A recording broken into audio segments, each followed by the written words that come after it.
Imagine standing in your living room, holding a glass bottle filled with highly corrosive nitric acid. Oh, that is a terrifying thought. Right. And now imagine being told that part of your routine Tuesday morning chores is to just take a sponge, dip it into a diluted mixture of that acid, and scrub down a priceless original oil painting hanging on your wall. Which is just, I mean, it's wild to even think about. Yeah, like if you get the chemical ratio slightly wrong, you literally eat through the canvas. You destroy a major piece of your family's wealth. But if you get it right, well, then you're simply considered ready to host a dinner party. It really, it completely shatters that whole illusion we have, doesn't it? Like this idea of the passive, delicate 19th century homemaker. Oh, totally. We always picture this life of, idle embroidery and quiet tea time. Exactly. But the reality of managing a high-status home was, well, it was much closer to running a dangerous chemical laboratory, combined with like a high-end hospitality machine. Which brings us to the fascinating source we are unpacking today for this deep dive. We are looking at a domestic manual from 1833. Yeah, such a great text. It's actually the Swedish translation of a French handbook for young women on managing a household, written by Countess de G. It is called Handbok for unga fruntimmer. And the level of detail in it is just staggering. It really is. And the mission for this deep dive is to extract the most intense, technical, and frankly brilliant nuggets of 19th century domestic science from this text. We are going to focus entirely on how a host was expected to manage the home's most important public spaces, the dining room and the salon. What stands out immediately in this handbook is the complete lack of modern sentimentality. I mean, the Countess isn't giving vague suggestions about making a house feel cozy. No, not at all. She is delivering a rigorous, deeply specific operational manual. It outlines everything from the structural engineering of furniture to the precise chemical compounds needed to clean specific fabrics. Okay, let's unpack this by starting where any guest's evening would begin, the dining room. Because long before anyone even knocks on your door, the physical stage just has to be meticulously set.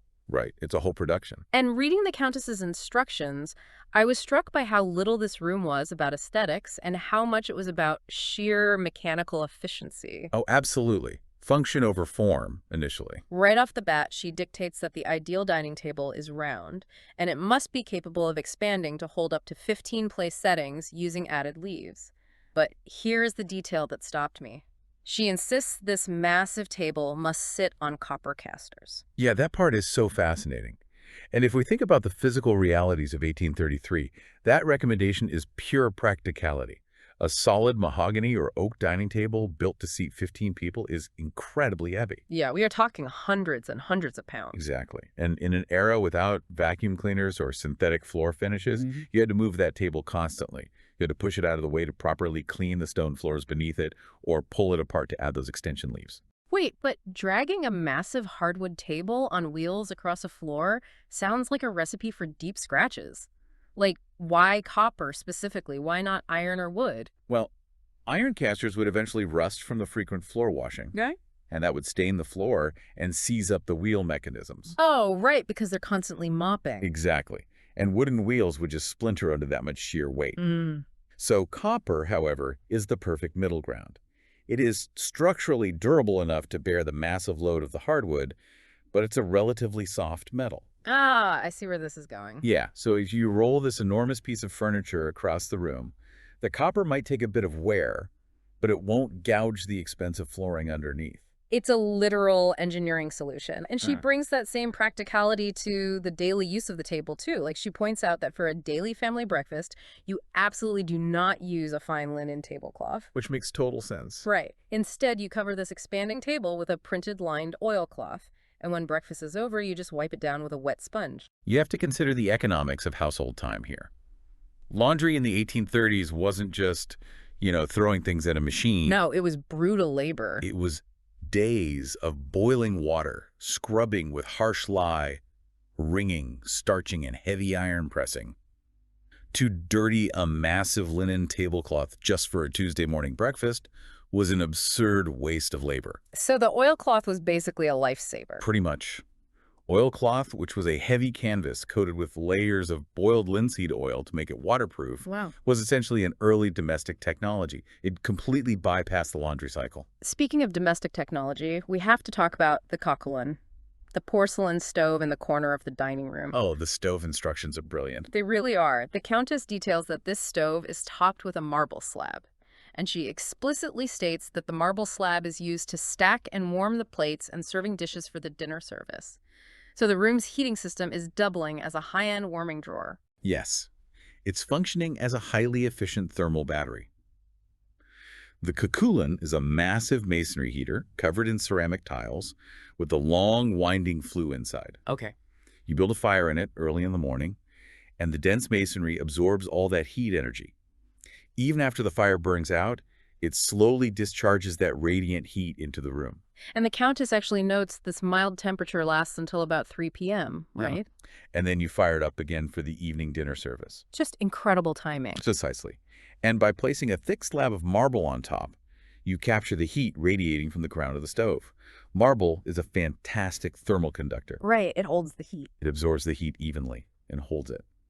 So while the stove is keeping the ambient air in the dining room comfortable for the guests, the marble slab is gently warming the ceramic serving dishes without subjecting them to direct, cracking heat. Because no one wants to serve an elaborate, expensive soup into freezing cold porcelain bowls. Exactly. It would ruin the meal. The logistics of that are fascinating, especially because that stove is also doing double duty for the floors.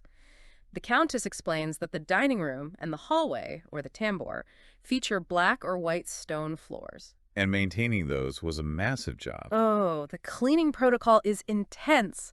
Once a week, they are scrubbed with special brushes dipped in a highly concentrated soap suds mixture.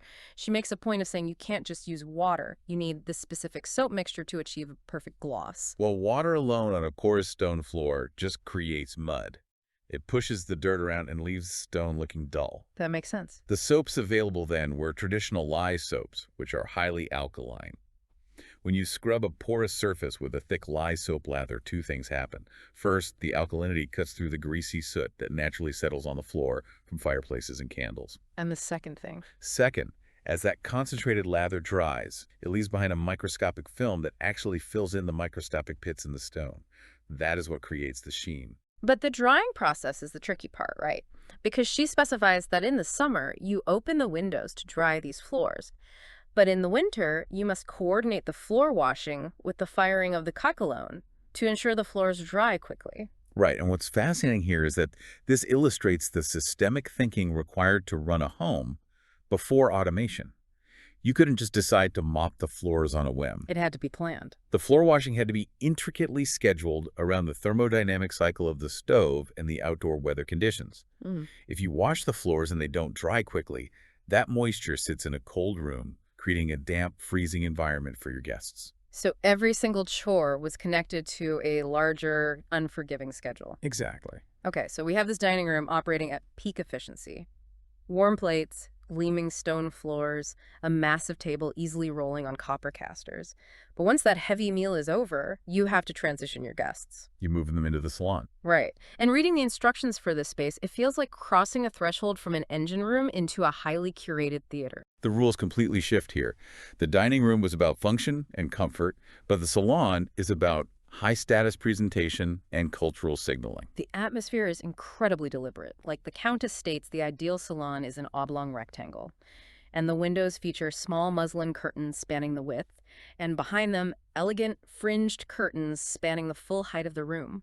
Why such heavy layering? It serves both preservation and insulation. The muslin acts as a light diffuser. Direct, harsh sunlight would rapidly fade the incredibly expensive dyes used in the salon's upholstery. Oh, that makes sense. And then the heavy, fringed overcurtains would be drawn at night. Before central heating, windows were massive sources of heat loss. Dropping heavy textiles over them essentially sealed the room. Keeping the heat in. Exactly, keeping the heat from the fireplace trapped inside and creating a very intimate, insulated environment for socializing. And what you are protecting with those curtains is very specific. The absolute peak of 1833 style, according to the manual, is mahogany furniture covered in a sky blue velvet from Utrecht. Very striking visual. It really is. She actually lists the required inventory to be taken seriously. 6 armchairs, 2 large easy chairs, and 4 regular horsehair chairs. What is so special about Utrecht velvet? Well, Utrecht velvet wasn't like the soft, crushing velvet we think of today. It was a ribbed velvet, often made from mohair or a tightly spun worsted wool. It was incredibly stiff and resilient. Thought I could take a beating. Right, meaning it could survive people constantly sitting on it without immediately showing wear patterns. But visually, it caught the light beautifully. I can picture that. If you picture a deep, reddish-brown mahogany wood paired with a vibrant sky blue wool velvet, that is a deliberate, high-contrast aesthetic. It was designed to look incredibly rich and saturated in the soft, flickering glow of a fire. The lighting really is everything in this room. The Countess has strict rules for the layout, too. The piano sits opposite the fireplace. Between the windows, you place a light marble-top table with a mirror hanging above it. The mirror placement is key. Yeah, the crucial detail is that this mirror must be placed to perfectly reflect the mirror hanging over the fireplace. This is a classic optical trick from the era. Without electric lighting, a large, heavy curtain room at night could feel like a cave. Just dark and claustrophobic. Exactly. But by placing two large mirrors directly across from each other, you create an infinity effect. The light from the fire and any candles placed around the room bounces back and forth between those two reflective surfaces. Brilliant. It exponentially multiplies the ambient light, making the space feel expansive and luminous rather than cramped and dark. But filling that luminous space with art comes with a very severe warning. She dictates that the walls should have light paper to showcase a collection of rare engravings based on modern painting. And here's where the pressure comes in. Oh, definitely. She adds that these engravings must be chosen with enlightened advice. If you don't get expert advice, she warns that despite magnificent frames, your art will be an eyesore to visitors. The social pressure there is palpable. It is a phenomenal glimpse into the concept of cultural capital. In 1833, the salon was a stage where you proved your family's refinement. You couldn't just fake it. Right. Anyone with sudden wealth could go out and buy an expensive, magnificent frame. But selecting the right rare engraving required education, taste, and connection to the broader artistic world. So the art is a test. Yes. If you put tacky, poorly executed art inside a gilded frame, you were essentially signaling to your guests that you had money, but absolutely no class. You're exposing yourself as an amateur on your own stage. And maintaining that stage requires a terrifying level of chemical expertise. Which brings us back to my favorite part of this handbook, the maintenance. Oh, the maintenance is something else. Because keeping sky blue velvet and mahogany looking pristine in a world powered by coal and wood fires is just a constant war against soot. The physical labor required to preserve these materials is staggering. Let's look at the wood care. The mahogany furniture is wiped dry, lightly waxed, and rubbed vigorously with wool, but she gives the reader a DIY wax recipe. You melt yellow wax, add turpentine essence, and a dash of rouge d'Angleterre, which she notes is specifically for the mahogany. The rouge d'Angleterre is a great detail. But wait, rouge d'Angleterre is iron oxide, right? Like rust. Why are they rubbing a rust powder into expensive wood? It's actually a brilliant piece of practical chemistry. By combining those three ingredients, the host is creating a custom-tinted abrasive polish. The turpentine acts as a solvent. Okay, so it melts the wax. It melts the beeswax so it can be applied smoothly, and it strips away the old, dirty layers of wax and trapped soot on the chair. The beeswax provides a new protective seal. And the rust powder. The iron oxide, the rouge d'Angleterre, serves two purposes. First, it is an ultra-fine abrasive, gently polishing the surface of the wood to a high shine. Second, the deep red tint of the iron oxide physically enhances and deepens the natural red tones of the mahogany.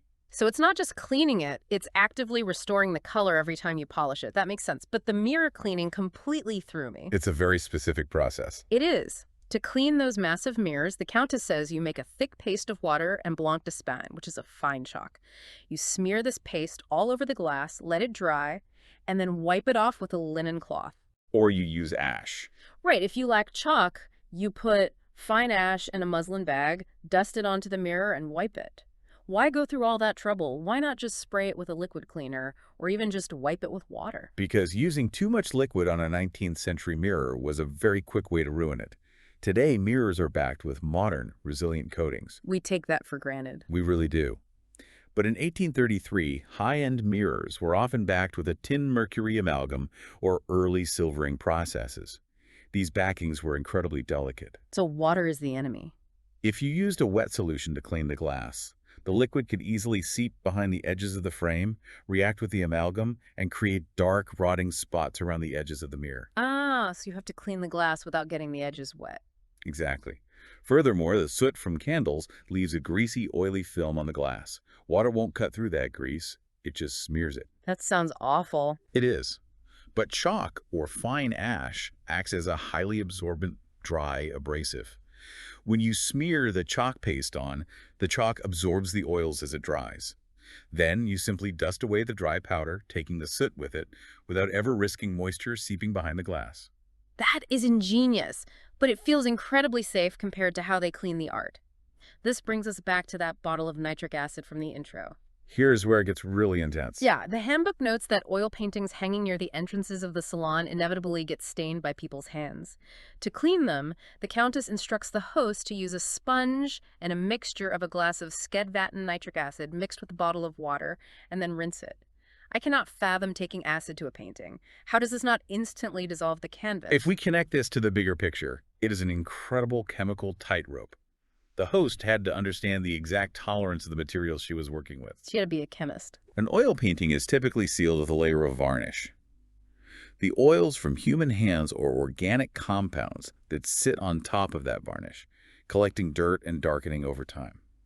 Nitric acid is highly corrosive, yes, but when diluted to the precise ratio the Countess suggests, It just takes the top layer off. it becomes just strong enough to break down the organic hand oils and surface dirt, but not strong enough to immediately eat through the hardened varnish and the oil paint underneath. But if your dilution is off, or if you leave it on too long before rinsing, You strip the varnish, ruin the paint layer, and destroy the very cultural capital you've worked so hard to display in your salon. It proves that this domestic work wasn't just mindless sweeping, it was highly technical preservation.